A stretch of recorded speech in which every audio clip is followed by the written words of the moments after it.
Hi viewers, அனைவருக்கும் வணக்கம். இப்போ டீசல் புல்லட் வாங்க போகிறீங்கன்னா உங்களுக்கு இந்த வீடியோ ரொம்ப யூஸ்ஃபுல்லாக இருக்கலாம். ஆல்ரெடி டீசல் புல்லட் வச்சுருக்கவங்களுக்கு இதில் இருக்க டேட்டா ஆல்ரெடி தெரிஞ்சிருக்கலாம், இல்லை சிலருக்கு தெரியாமல் இருக்கலாம். இந்த வீடியோ வந்து டீசல் புல்லட்டுடைய இன்ஜினுக்கு வந்து ஆயில் மாற்றுறதோ, அப்படி இல்லை கிளச் ஆயில் மாற்றுறதோ, கிளச் பாக்ஸில் ஆயில் மாற்றுறதோ, இல்லை ஏர் ஃபில்டர் ஆயில் மாற்றுறதோ, இல்லை டீசல் ஃபில்டர் மாற்றுறதோ, இல்லை இன்ஜினுடைய ஆயில் ஃபில்டரோட மாற்றுறதோ, அதுக்கான வீடியோ இல்லை. கியர் பாக்ஸ் ஆயில் மாற்றுற வீடியோ இல்லை.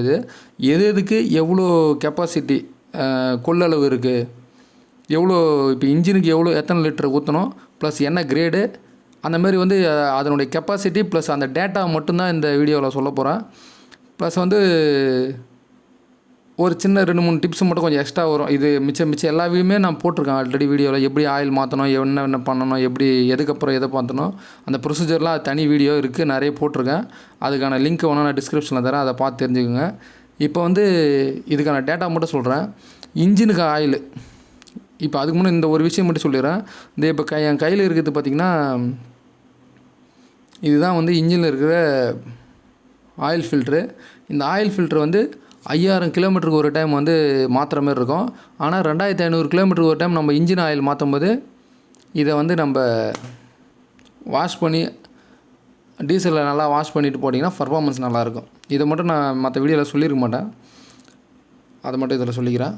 இப்போ மற்ற டேட்டாவை சொல்கிறேன். இன்ஜினுக்கு வந்து எவ்வளோ கெப்பாசிட்டி ஆயில்னால் 1.3 லிட்டர், அதாவது 1 லிட்ரு 300 ml வந்து இன்ஜினுக்கு ஊற்ற வேண்டியது இருக்குது. அது வந்து 2500 கிலோமீட்டருக்கு ஒரு டைம் வந்து இன்ஜின் ஆயில் மாற்றணும். 20W40 oil grade. Clutch side வந்து பார்த்திங்கன்னா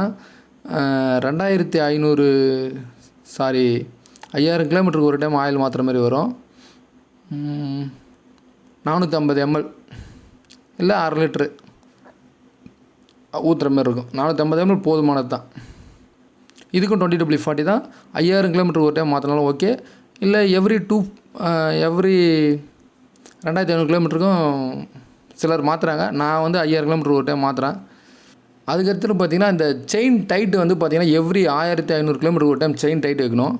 செயினுக்கு வந்து லூப்ரிகேஷன் ஆயில் போடுறீங்களோ, இல்லை இந்த 140 கியர் ஆயில் இருக்கும் பார்த்திங்களா, நான் வந்து 140 கியர் ஆயில் வந்து கியர் பாக்ஸுக்கு ஒரு 400 ml யூஸ் பண்ணது போக இருக்கிறத மிச்சத்தை வந்து இந்த மாதிரி லூபுக்கு வந்து யூஸ் பண்ணிப்பேன்.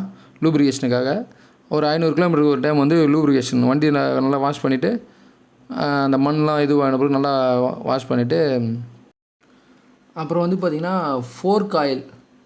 ஃபோர்க் ஆயில் வந்து எவ்ரி 10,000 கிலோமீட்டருக்கு ஒரு டைம் மாற்றணும். ஆனால் நான் மாற்றிருக்கேன்.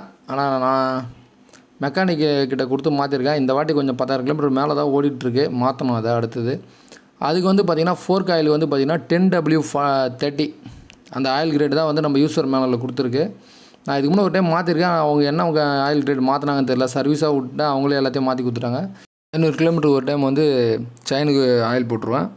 140 ஆயில் வந்து பார்த்திங்கன்னா நம்ம இதுதான் வந்து ஏர் ஃபில்டரில் ஃபில்டர்லாம் மாற்றால ஜஸ்ட்டு வாஷ் பண்ணி போட்டால் போதும். அது வாஷ் பண்ணுறது நம்மளுக்கு டீசல் தேவை.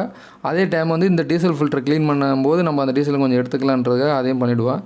இது வந்து எவ்ரி 2500 கிலோமீட்டர் ஒரு டைம் இன்ஜின் ஆயில் மாற்றும் போதும் நான் இதை க்ளீன் பண்ணி தான் போடுவேன். ஏன்னா அடியில் லைட்டாக ஒரு டஸ்ட்டு மாரி துருலாம் இருக்கும், அந்த தூள் மாரி இருக்கும். அதெல்லாம் க்ளீன் பண்ணிவிட்டு இந்த டீசல் ஃபில்டரை அந்த ஓரிங் போட்டிங்கன்னா லீக் ஆகாது. இந்த ஓரிங்கும் ப்ளஸ் இதுவுமே வந்து பார்த்திங்கன்னா 5000 கிலோமீட்டர் ஒரு டைம் நீங்கள் மாற்றும் போது அந்த ஓரிங் எல்லாமே வந்துடும், புதுசு போட்டுடணும். இந்த இதுவும் ஓரிங்கும் ப்ளஸ் இது ஃபில்டருமே வரும். இதனுடைய காஸ்ட்டு பார்த்திங்கன்னா இந்த ஃபில்டரும் டீசல் ஃபில்டரும் இன்ஜினுடைய ஆயில் ஃபில்டரும் சேர்த்தே ஒரு 120 ரூபா அந்த ரேட்டு தான் வரும். இதில் வந்து ஏர் ஃபில்டரில் பார்த்திங்கன்னா ஏர் ஃபில்டரை மாற்ற தேவையில்ல. ஆனால் அது உள்ளே வந்து மண் படிஞ்சிருக்கும். அந்த மண்ணை வந்து தூசியை வந்து நம்ம நல்லா டீசல் ஊற்றி க்ளீன் பண்ணிட்டு போட்டிங்கன்னா வேலை முடிஞ்சுது. இவ்வளோ தான். இதுதான் மெயின்டெனன்ஸுக்கான ரெகுலராக நம்ம பண்ண வேண்டிய மெயின்டெனன்ஸ். இதுதான் டீசல் புல்லட் நீங்கள் வாங்கினீங்கன்னா. இன்னும் ஒரு விஷயம் மட்டும் சொல்லலை. இந்த கியர் ஆயிலுக்கு வந்து 140 கியர் ஆயில் ப்ளஸ் கிரீஸை மிக்ஸ் பண்ணி போடுற மாதிரி இருக்கும். அது எவ்ரி 10,000 கிலோமீட்டருக்கு ஒரு டைம் வந்து அதை பண்ணுற மாதிரி இருக்கும். அதுக்கான வீடியோவும் ஆல்ரெடி போட்டிருக்கேன், அதை டிஸ்கிரிப்ஷனில் தரேன். தேங்க்யூ ஃபார் வாட்சிங். Thank you to all.